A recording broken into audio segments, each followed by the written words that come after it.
voir ce matin. Le titre de mon message, c'est l'amour, un déterminant essentiel dans la marche avec Dieu. L'amour.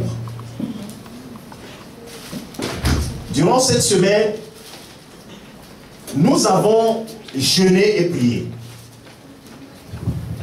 C'était l'ordre que le Seigneur a donné à l'Église.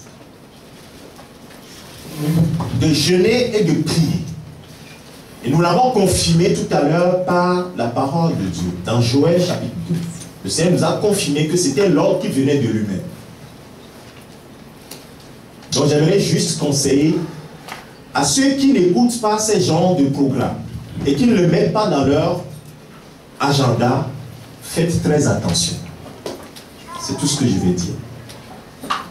Matthieu chapitre 22.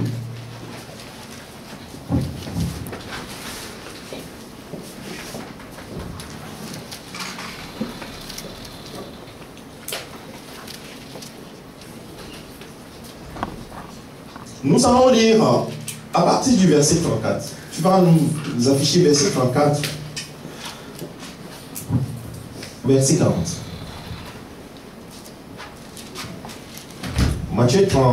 Matthieu 22, verset 34 au verset 40. Je vais lire la parole de Dieu. Les pharisiens ayant appris qu'il avait réduit au silence les sadducéens, se rassemblèrent et l'un d'eux, docteur de la loi, lui posa cette question pour l'éprouver. Maître, quel est le plus grand commandement de la loi? Jésus lui répondit, tu aimeras le Seigneur ton Dieu de tout ton cœur, de toute ton âme et de toute ta pensée. C'est le premier et le plus grand commandement. Verset 39. Et voici le deuxième qui lui est semblable. Tu aimeras ton prochain comme toi-même. De ces deux commandements découle toute la loi et les prophètes. Amen. Amen. Que le Seigneur bénisse cette parole dans ton cœur déjà. Parce que c'est la parole de Dieu. Elle est vivante, elle est efficace. La Bible dit dans le contexte dans lequel Jésus a dit cette parole, les pharisiens viennent pour éprouver Jésus. Et Jésus va leur dire effectivement la pensée du Père.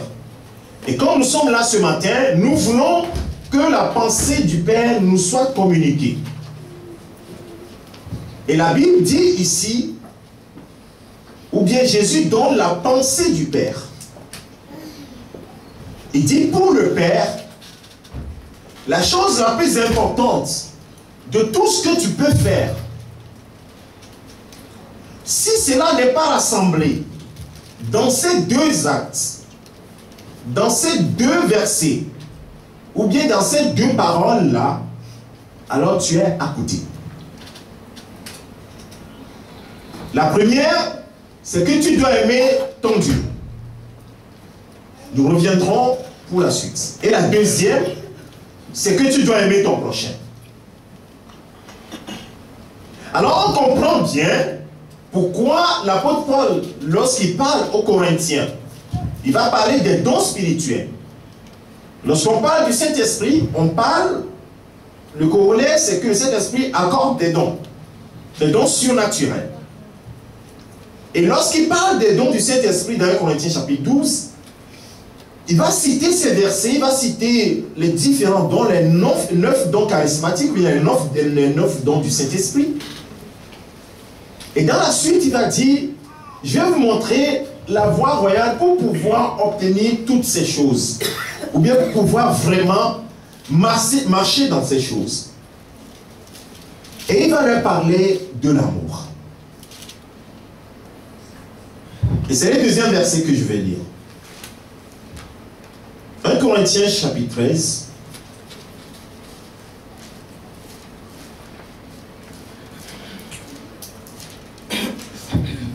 Tu vas m'afficher le verset 1 au verset 3. Écoutez très bien, je disais tout à l'heure, je reprends, que tout ce que je fais, si le soubassement, le déterminant n'est pas l'amour, tu es à côté de la plaque. Le titre de mon message, c'est l'amour, le déterminant essentiel dans la marche avec Dieu. Quand je parlerai les langues des hommes, verset 1, et des anges, si je n'ai pas l'amour, dans certaines versions on dit la charité, je suis un airain qui résonne ou une cymbale qui retentit. Et quand j'aurai le don de prophétie, la science de tous les mystères et toute la connaissance, quand j'aurai même toute la foi jusqu'à transporter les montagnes, si je n'ai pas l'amour, je ne suis rien. Et quand même je distribuerai tous mes biens pour la nourriture des pauvres, quand je livrerai même mon corps pour être brûlé, si je n'ai pas l'amour, cela ne me sert à rien. Amen. Amen. Alors, de quoi le Seigneur veut-il parler? Nous allons repartir. J'ai dit tout à l'heure que Jésus avait exprimé le besoin du cœur de Dieu, ou bien la pensée du Seigneur. Et c'est cette pensée que nous devons suivre. Toujours, quand tu marches avec Dieu, tu suis sa pensée. Qu'est-ce qu'il veut? Nous avons l'habitude de beaucoup demander à Dieu.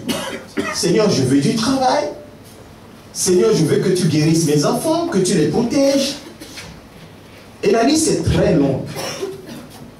Mais nous nous arrêtons très peu pour demander quelle est la pensée de Dieu pour moi, ou bien quel est le besoin de Dieu. Est-ce que moi aussi je peux répondre à un besoin de Dieu?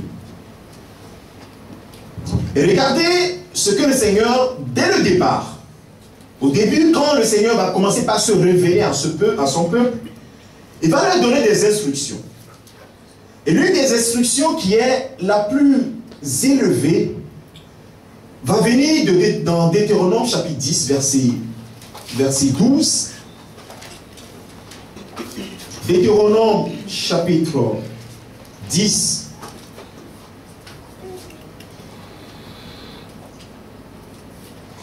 Verset 12. Chapitre 10, verset 12.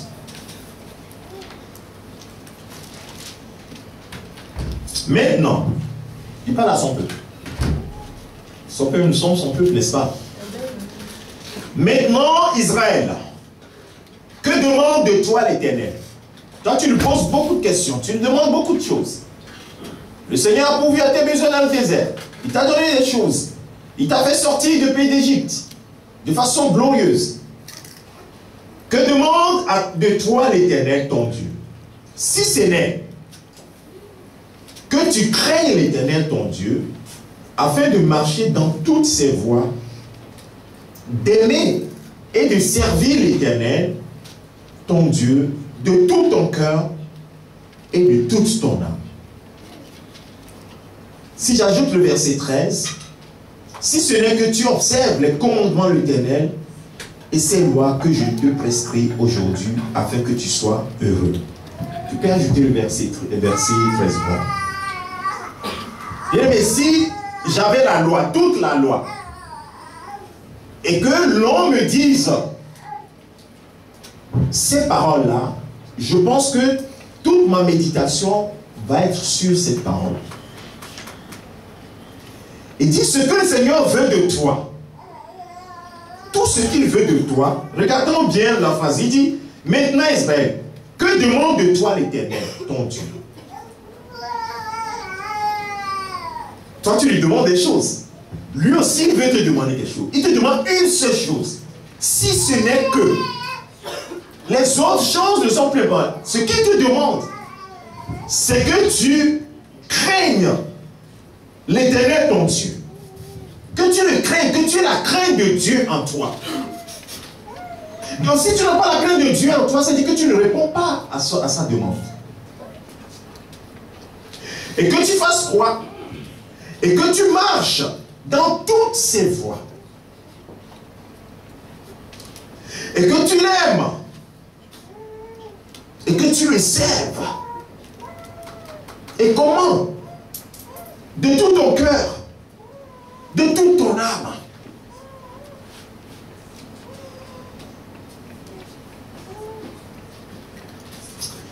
C'est ce qui va attirer notre attention.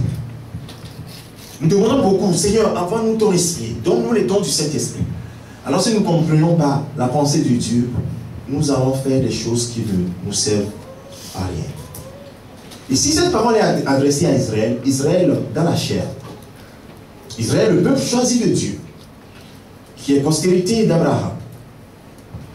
Mais aujourd'hui, toi et moi, nous sommes Israël. Israël par la foi.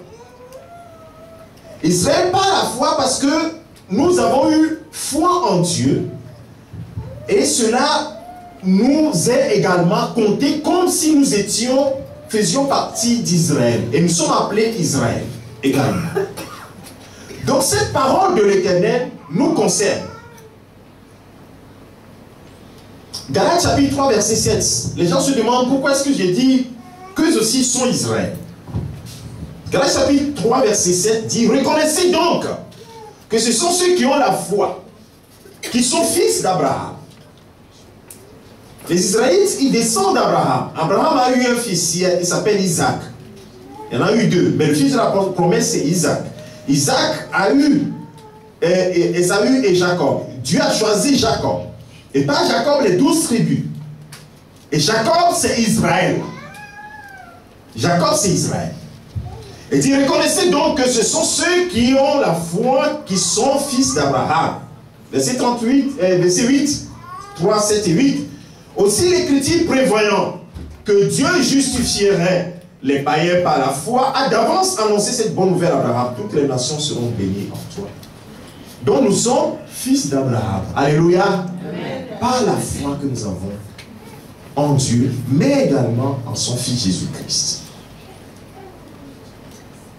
Parce qu'un autre verset, le verset 14, va dire clairement que les promesses qui ont été faites, l'édition d'Abraham, ont eu pour les païens plutôt son accomplissement en Jésus-Christ. Ça, c'est une parenthèse. Donc, c'est ce que le Seigneur demande de nous, ou bien demande de son peuple. Que son peuple puisse le servir et l'aimer de tout son cœur, de toute son âme. C'est là où j'aimerais attirer ton attention. Jésus, quand on lui a posé la question de savoir quel est le plus grand commandement, c'est ce qu'il a sorti. Il dit, il faut que tu aimes l'Éternel ton Dieu de tout ton cœur, toute ton âme et de toute ta pensée. Nous allons prendre ces trois choses. Et nous allons examiner la façon dont nous voulons marcher.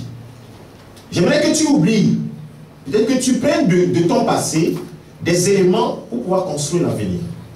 Mais ce que je vais te dire, c'est voilà ce que le Seigneur demande de toi. Ce que tu dois faire maintenant. Amen. Amen.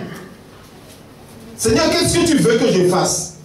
Ton Dieu veut que tu fasses ce qui va suivre. Aime l'Éternel ton Dieu de tout ton cœur, de toute ton âme, de toute ta pensée. Matthieu chapitre 22, verset 37. L'amour pour Dieu. Je vais détailler les choses à deux niveaux. L'amour pour Dieu et l'amour pour son frère. Parce que ce sont les deux choses dont il a parlé. L'amour pour Dieu d'abord. De tout son cœur.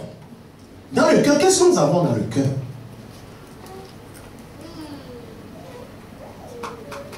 Notre conscience est dans le cœur. On peut parler aussi de l'esprit de l'homme. Le cœur, c'est le centre.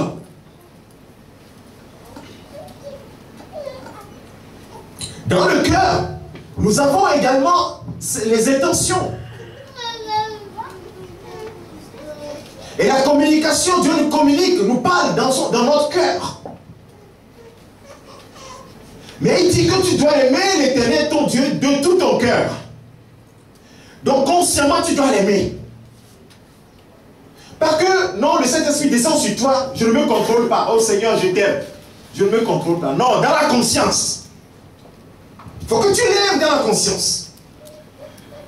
Lorsque tu dis à une personne, vous savez, la représentation dans le monde de l'amour, comment on représente l'amour dans le monde?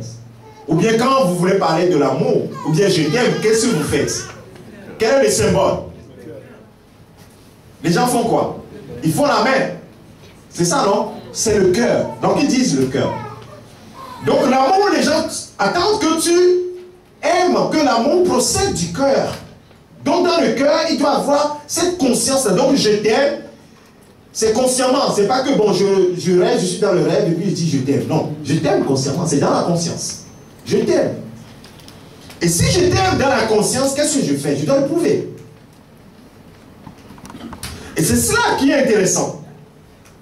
Lorsque je dis à un homme que je l'aime pour une femme, ou bien je dis à ma femme que je l'aime, chaque jour tu me dis tu m'aimes, mais je veux voir ce que tu fais pour me prouver, puisque moi je ne regarde pas dans ton cœur. C'est là où intervient la conscience. Tu es conscient que tu aimes, donc il faut que tu le prouves. Il faut que tu prouves que tu aimes. Et donc Dieu attend de son peuple que son peuple dans la conscience puisse l'aimer. Dans son intention, c'est qu'il faut que j'aime mon Dieu et que je l'aime de tout mon cœur.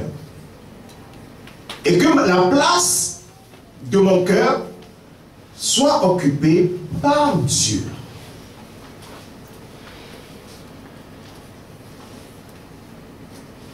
Je vais donner un exemple. L'exemple de David. Nous allons lire d'abord quelque chose qui est très difficile et nous allons lire quelque chose qui est beaucoup moins difficile. 1 Chronique chapitre 21.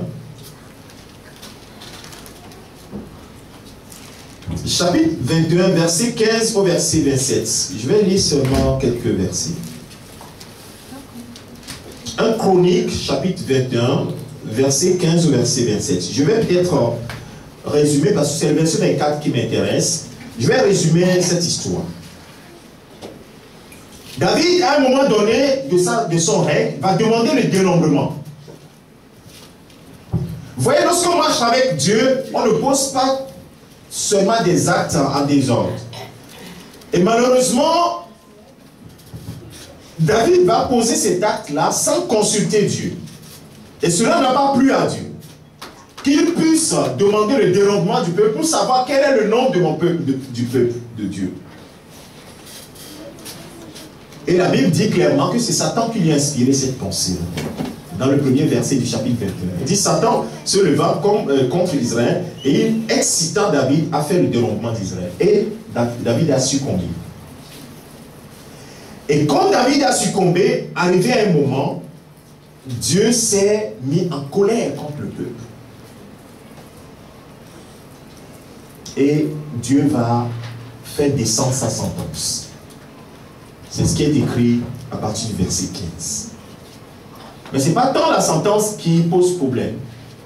Et Dieu va dire, quand la sentence est en train de monter,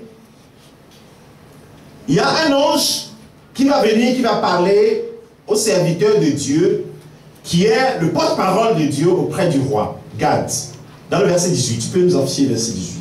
L'ange de l'Éternel dit à Gad de parler à David, afin qu'il monte pour élever un autel à l'Éternel dans l'air, ou bien sûr le champ, dans le champ, d'Ornan, le Jébusien. C'est Dieu qui, par son ange, annonce et dit à David, monte, va faire un autel de sacrifice sur ce terrain, le terrain qui appartient à cet homme qui s'appelle Ornan, le Jébusien, va faire un autel là-bas. Et David, c'est un roi, n'est-ce pas? Il suffit seulement qu'il s'approche de Ornan et qu'il dise, Dieu m'a dit de venir bâtir sur ton terrain, et donc cède-moi le terrain et je vais bâtir dessus. Et la Bible dit, dans le verset 19, David monta selon la parole de Gad, que Gad avait prononcée au nom de l'Éternel. Ornan se retourna, et donc ensuite, Dieu donne l'ordre.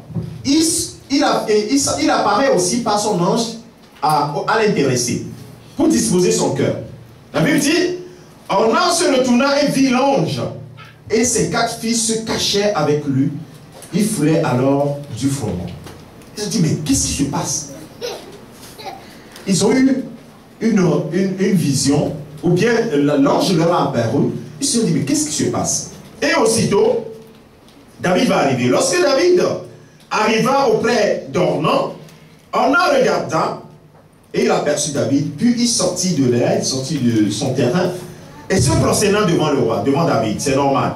Le visage comptait, c'est un signe de respect. Suivez très bien l'histoire. David dit à Ornan, cède-moi l'emplacement de l'air pour que j'y bâtisse un autel à l'Éternel. Cède-le-moi contre sa valeur en argent, afin que la plaie se retire de dessus le peuple. Verset 23. Ornan répondit à David, prends-le, tu es le roi, et que mon Seigneur le roi fasse ce qui lui semblerait bon, semblera bon. Vois, je donne même les bœufs pour l'holocauste, les chars pour le bois et le froment pour l'offrande. Je donne tout cela. Donc, visiblement, cet homme est aisé, est riche. Verset 24, c'est ça qui va nous intéresser. Regardez la réponse de David. Et ça, nous comprenons le cœur de cet homme.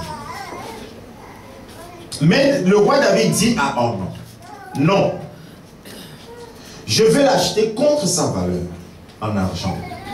Car je ne présenterai point à l'Éternel ce qui est à toi. Je n'offrirai point un holocauste qui ne me coûte rien. Je ne veux pas présenter une offrande à Dieu qui ne me coûte rien. Ça, c'est un cœur. Hein? On lui donne gratuitement. Il dit non, je ne vais pas prendre gratuit, je vais l'acheter. Je vais donner un sacrifice, faire un sacrifice à mon Dieu qui me coûte quelque chose. Parce que ce Dieu-là, malgré que moi j'ai péché et qu'il a frappé, moi je l'aime de tout mon cœur. Deuxième chose, 2 Samuel chapitre 7. Toujours pour montrer le cœur de cet homme. C'est pourquoi quand Dieu dit, je vais choisir l'homme selon mon cœur, vous comprenez très bien que Dieu qui lit dans le cœur connaissait le cœur de David. 2 Samuel chapitre 7, versets 1 à 3. Aime l'Éternel Dieu de tout ton cœur, mon frère, ma soeur. Ne dis pas dans ta bouche, j'aime Jésus. Dieu, tu sais que je t'aime. Non, c'est pas ça. Nous ne pouvons pas séduire le cœur de Dieu, tu vois. Toi, homme, tu peux séduire le cœur d'une femme. Parce que la femme ne va pas regarder dans ton cœur. Toi, femme, tu peux séduire le cœur de l'homme en disant je t'aime, mais tu sais ce que tu as dans le cœur. Mais c'est dans les actes qu'on voit réellement si on aime. Lorsque le roi habita dans sa maison et que l'Éternel lui eut donné du repos après l'avoir délivré de tous ses ennemis qui l'entouraient, il dit à Nathan, le prophète, vois donc, j'habite dans une maison de cèdre et l'arche de l'Éternel habite au milieu d'une tente. Pourquoi? Dans son cœur, son amour fait qu'il se préoccupe des choses de Dieu. Il se préoccupe de la maison de Dieu. Dieu va habiter dans une tente. Alors que lui, le roi, il habite dans une belle maison. Il dit, mais pourquoi cela doit être comme cela? Nathan répondit au roi, va, fais tout ce que tu as dans le cœur, car l'Éternel est avec toi. Et il décide, je vais bâtir une maison à mon Dieu. Je vais bâtir une maison à mon Dieu. Voilà le cœur de cet homme. Bien-aimé, ça n'est assez que nous puissions prononcer seulement de nos lèvres. Oh Seigneur, je t'aime. Père, je t'adore. Je te donne ma vie. Je t'aime. Je t'aime. Je t'aime. Quand le Seigneur regarde dans le cœur, il ne voit pas l'amour. Dit ce peuple mourant de ses lèvres, son cœur est éloigné de moi. Non, nous ne devons pas marcher comme ça, frère. Si tu aimes le Seigneur de tout ton cœur, prouve-le. prouve-le-lui. Prouve-lui que tu l'aimes. Et il saura que tu l'aimes. Ce n'est pas les mots, c'est les actes. Qu'est-ce que Dieu a fait pour nous prouver qu'il nous aime? Il a donné son fils, ce qui est plus cher. Supposons que Dieu me dit, oh, je vous aime. Il vous laisse là, dans vos péchés, sous le poids de vos péchés. Dieu a tant aimé le monde qu'il a donné une preuve de son amour. Donc si moi aussi j'aime Dieu, je vais lui donner une preuve que je l'aime. J'aime bien les gens qui disent l'enfant c'est dans le cœur. Non, ça se prouve. Jacques va te dire, l'enfant sans les œufs, ça ne sert à rien. Aime le Seigneur de tout ton cœur, de toute ton âme. Dans l'âme, il y a quoi? Il y a le signe qu'on appelait la vie, dans le sang. Et le Seigneur va dire à son peuple de ne pas manger un animal avec son sang, parce que dans le sang, il y a l'âme de l'animal est dans son sang, et le sang, dans le sang, il y a la vie. Il y a la volonté, il y a les intentions, il y a les émotions.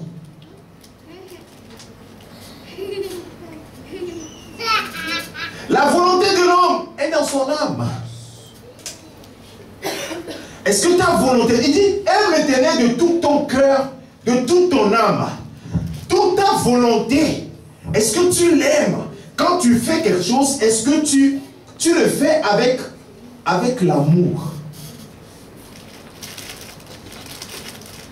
Est-ce que tu le sers? Puisqu'il a dit dans Deutéronome, il faut le servir, il faut l'aimer, le servir de tout ton cœur, de toute ton âme. Est-ce que quand tu le sers dans cette volonté de lui prouver que tu l'aimes? Quelle est ton intention quand tu le sers? Quand tu annonces la parole de Dieu, quelle est ton intention? Quand tu prophétises, quelle est ton intention? Quand tu poses un acte, visiblement, aux yeux des hommes, c'est l'acte qui va dans le sens de ce que Dieu pose. Mais quelle est l'intention derrière? L'amour qui est le soubassement de toutes choses. L'amour pour Dieu.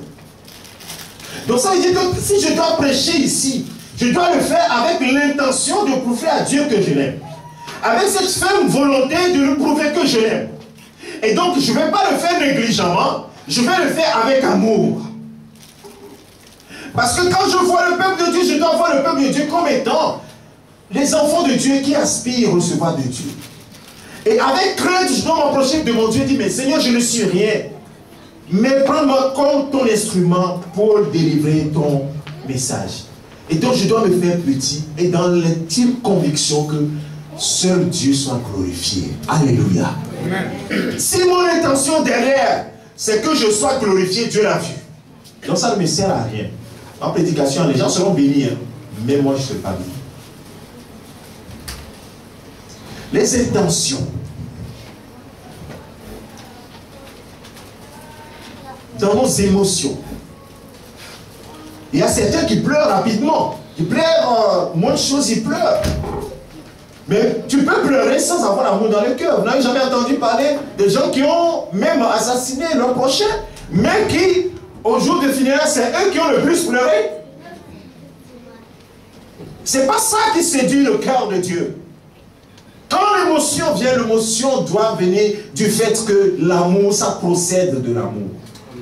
L'amour de Dieu. L'amour pour Dieu. Bien-aimé, quand tu te réveilles, quand tu t'habilles, est-ce que tu penses à Dieu?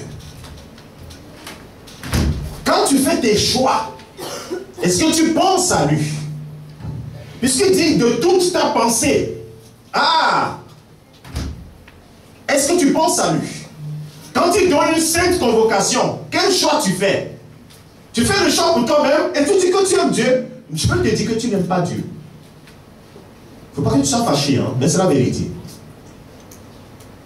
Demande au Seigneur inondement de ton amour. Alors tu sauras que Jésus il doit être à la première place. Il y a un serviteur de Dieu qui dit, quelqu'un dit à sa fiancée, oh, tu sais que je t'aime de tout mon cœur. Mais tel que je vois les nuages, s'il ne pleut pas, je viendrai te voir.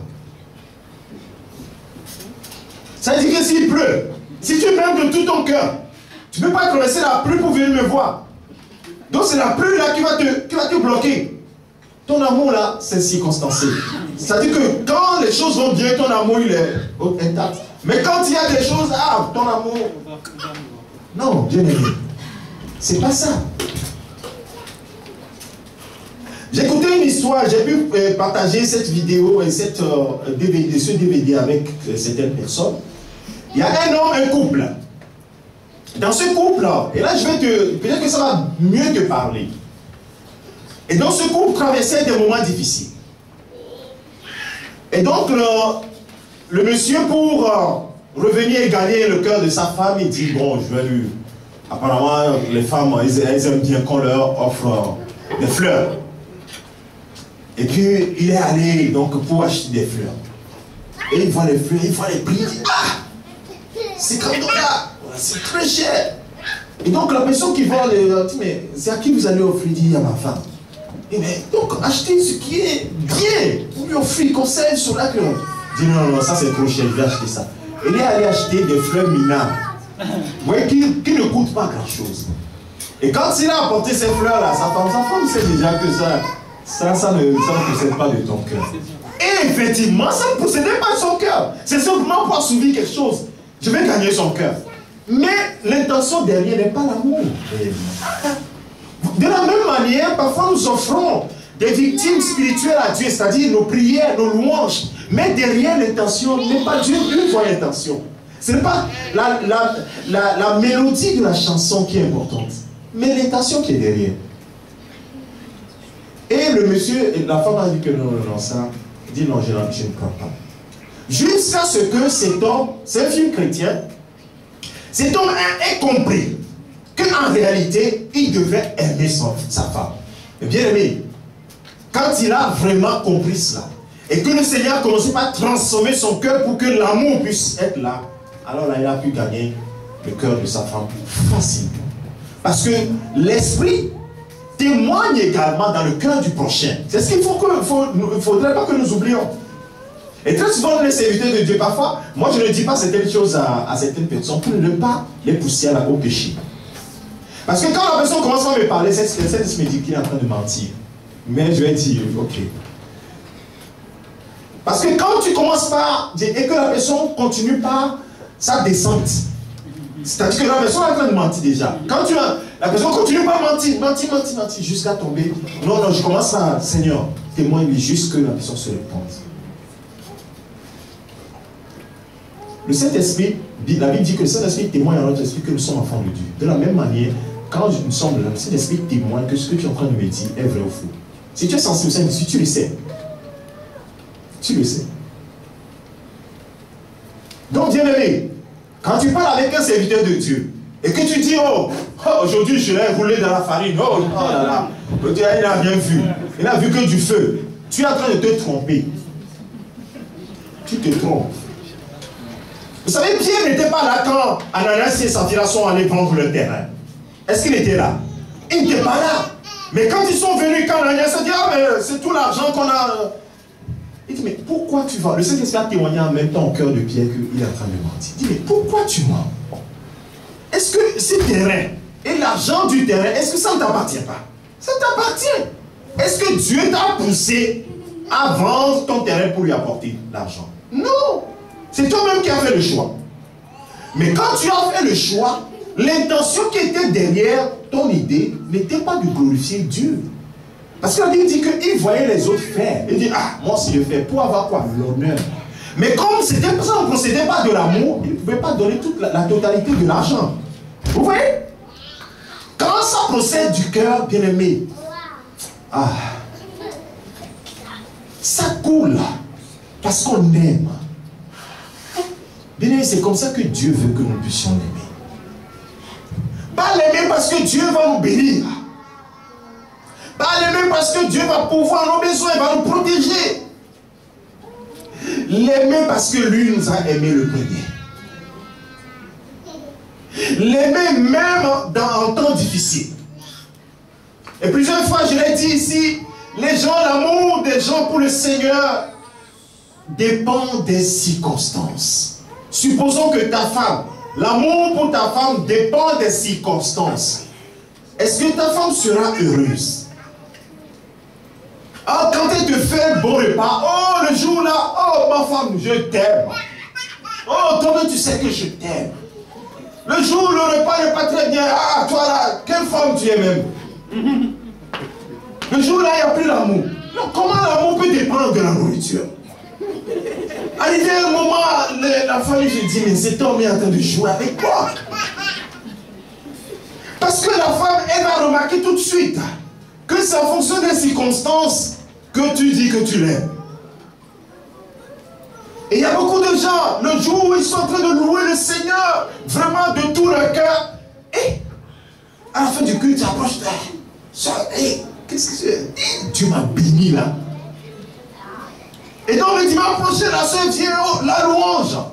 Non, maman, c'est tout le temps. Quand elle est bon, et le mauvais moment. Mais la louange est faible. Oh, sœur, lève-toi pour louer Dieu. Lève-toi pour louer Dieu. Non, ça, c'est difficilement, ça vient difficilement. Quel super. Je traverse les choses. Est-ce que tu aimes Dieu? Oui, je l'aime quand même. Non. Non, non, frère. Même s'ils ne sont pas bénis, nous l'aimons. Alléluia. Même dans la maladie, il est Seigneur. Même dans le tombeau, il est Seigneur. Sur le lit de maladie, il est Seigneur. Dans la pauvreté, il est Seigneur. La Bible dit, comme le laboureur attend le précieux fruit, et qu'il attend, il attend jusqu'à ce que l'heure arrive, l'heure de la récolte arrive. De la même manière, toi, enfant de Dieu, attends patiemment le temps du Seigneur. Et chacun peut dire, vous connaissez l'histoire de Job et la fin que Dieu lui réserva. Il a gardé le cœur attaché à Dieu jusqu'au bout. Et donc l'apôtre David a prouvé à Dieu son amour. Et c'est ce que Dieu demande à chacun d'entre nous. Et comme moi je ne peux pas prouver, je ne peux pas voir dans ton cœur pour dire que vraiment tu aimes Dieu et tu ne l'aimes pas. Toi-même tu dois avoir ce jauge dans ton cœur. Quand tu n'es pas attiré par les choses de Dieu, est-ce que le peuple de Dieu m'écoute? Amen. Si tu n'es pas attiré par les choses de Dieu, frère, c'est des petites choses qui doivent attirer ton attention. J'ai dit hier, tu avais une marche, mais maintenant Dieu veut que tu aies une nouvelle façon de marcher. Donc il te donne les indices. Dieu nous aime.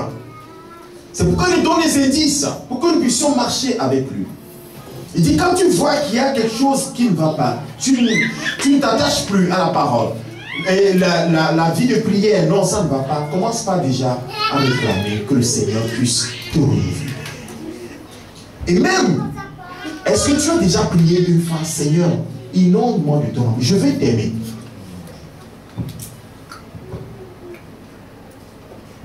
Je vais t'aimer. Et là, il va t'expliquer qu'en réalité, cet amour que tu veux avoir pour moi, cet amour qui ne change pas, doit être un amour qui est répandu dans ton cœur par le Saint-Esprit. Donc, vous voyez que les choses sont... C'est un cercle vertueux. J'ai le Saint-Esprit, et le Saint-Esprit témoigne en mon cœur que Dieu est mon refuge. Je dois l'aimer de tout mon cœur, dans l'abondance et dans la disette, dans le bonheur ou dans les difficultés, dans les choses glorieuses ou même dans les choses vides. Il faut que je garde le calme. Mon cœur ne doit pas changer. Israël, ce que le Seigneur demande de toi, qu'est-ce qu'il demande de toi? Si ce n'est que tu l'aimes de tout ton cœur, de toute ton âme. Si ce n'est que tu le serves de tout ton cœur, de toute ton âme. Donc vous qui servez l'Éternel, normalement nous sommes tous des serviteurs, n'est-ce pas? Nous sommes un peuple des sacrificateurs pour lui. Il dit, serve-le, non pas négligemment. Parce que Dieu maudit ceux qui l'adorent négligemment, ceux qui le servent négligemment. Lorsque je parle de cette malédiction, ce n'est pas une malédiction comme ça, c'est que sa main n'est pas dedans. Quand la main de l'Éternel n'est pas dedans, Alors là, tu le fais avec difficulté et ça ne marche pas, ça ne porte pas du fruit. Aime ton Dieu. Ce que tu fais, le peu que tu fais pour ton Dieu, fais-le de tout ton cœur, avec amour. Et j'ai eu à donner cet exemple plusieurs fois ici. La façon dont nous nous occupons de notre maison. Est-ce que dans ton cœur, la maison de l'Éternel te préoccupe? Est-ce que la maison de ton Dieu te préoccupe? Il y a plusieurs personnes, lorsque, même si je ne viens pas à l'église, bon, je m'en fous. Le dirige après moi. Même si j'ai une responsabilité dans l'église, supposons que c'est moi qui règle le micro. C'est un exemple que je donne. Et que je ne viens pas, je ne me même pas de demander, oh, quel frère je peux, comme je vais m'absenter, comment vous allez faire? Donc il faut faire ceci aussi. Je me préoccupe. Et là c'est, oh, ils n'ont qu'à se débrouiller après moi. Bien-aimé, Dieu voit. Le Seigneur regarde dans nos cœurs. Est-ce que tu es préoccupé par son œuvre? Ce n'est pas, je ne te dis pas de plaire au pasteur ni quoi que ce soit. Mais prouver ton amour à Dieu. Prouver ton amour à Dieu. Et c'est ça ce que David était en train de faire. Il était en train de marcher.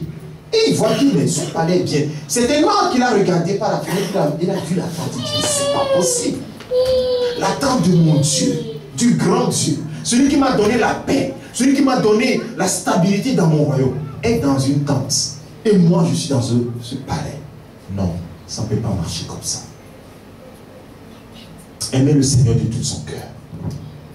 On a encore beaucoup de choses, mais je vais arriver au deuxième point. Le deuxième point, c'est aimer son prochain. Là également, c'est un grand parcours. Mais je vais te lire une version de 1 Corinthiens chapitre 13 que nous avons lu tout à l'heure pour te révéler une partie de ce que j'ai voulu dire par l'amour pour son prochain. Ton prochain, c'est qui? C'est celui que tu vois, qui est semblable à toi, c'est-à-dire un homme comme toi. Dans 1 Corinthiens chapitre 13, en parlant de l'amour tout à l'heure, on a lu la version Louis II, on va lire la version parole de vie. Je vais vous tenir quelque chose. 1 Corinthiens chapitre 13, verset 1, verset 13. Tu peux afficher la version Louis II et moi je vais lire la version parole de vie. Je peux parler, verset 1, ouais.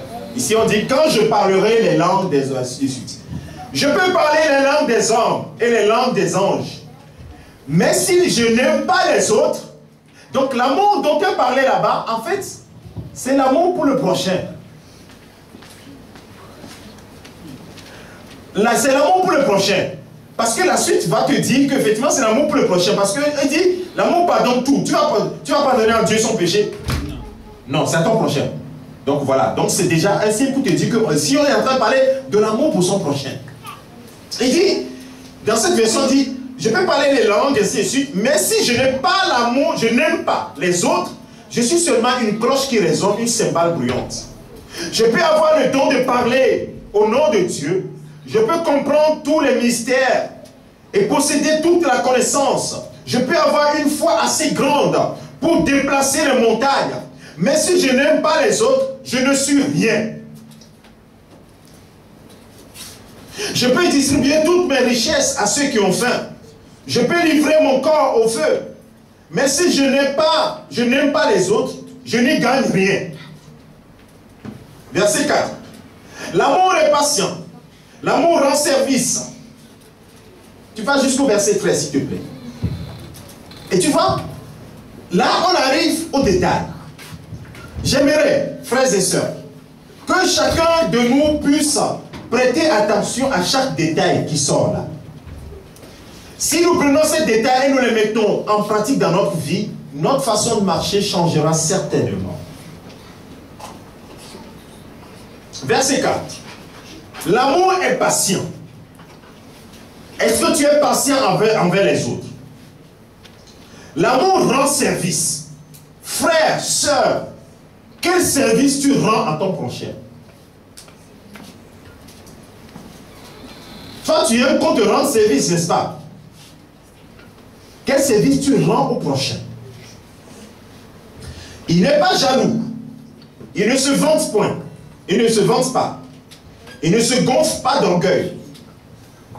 C'est une autre version qui est sur les tableaux. Mais écoute bien la version parole de vie que je suis en train de lire. Parce que c'est plus explicite et tu comprends mieux. L'amour ne fait rien de honteux. Ça veut dire que ce que je fais, si cela est exposé et que j'aurai honte, ce n'est pas la peine que je le fasse. Et cela, ce n'est pas amour. Amour pour mon prochain. Si je vais raconter des choses sur mon frère, des choses qui ne sont pas bonnes, et que l'on vienne exposer cela, est-ce que j'aurai honte vis-à-vis de mon frère? Oui. Et si dans le secret de ma vie, je fais des choses souillées, et que je sais que lorsqu'on va l'afficher ici, oh, je vais me cacher, est-ce que c'est la peine de le faire? Parce que je suis en train de manifester, de ne pas aimer mon frère. Parce que ce que mon acte là va scandaliser mon frère.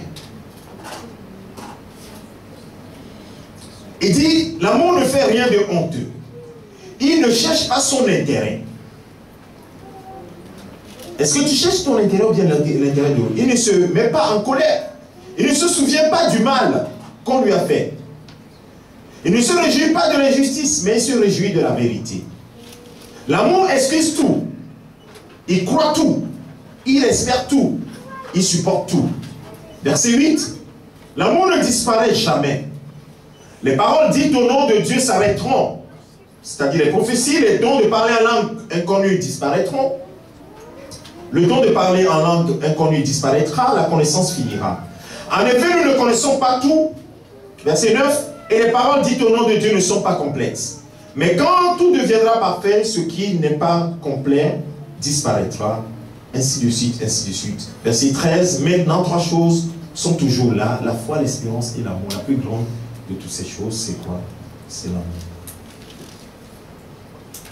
Je t'invite à apprendre les éléments un par un. Dans une autre version, parole vivante, dans le verset 5, on dit: celui qui aime ne saurait agir à la légère ou commettre des actes inconvenants. Aimer, ce n'est pas penser. Aimer, c'est ne pas penser d'abord à soi, chercher son propre intérêt, mais insister sur ses droits, ne pas insister sur ses droits. L'amour n'est pas irritable. Il ne s'écrit pas contre les autres. Il n'est pas susceptible.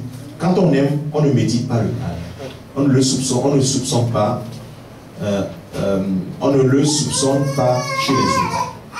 On ne fait pas le mal, on ne médite pas le mal et on ne le soupçonne pas auprès des autres. Donc lisez, relisez cette partie de la parole de Dieu.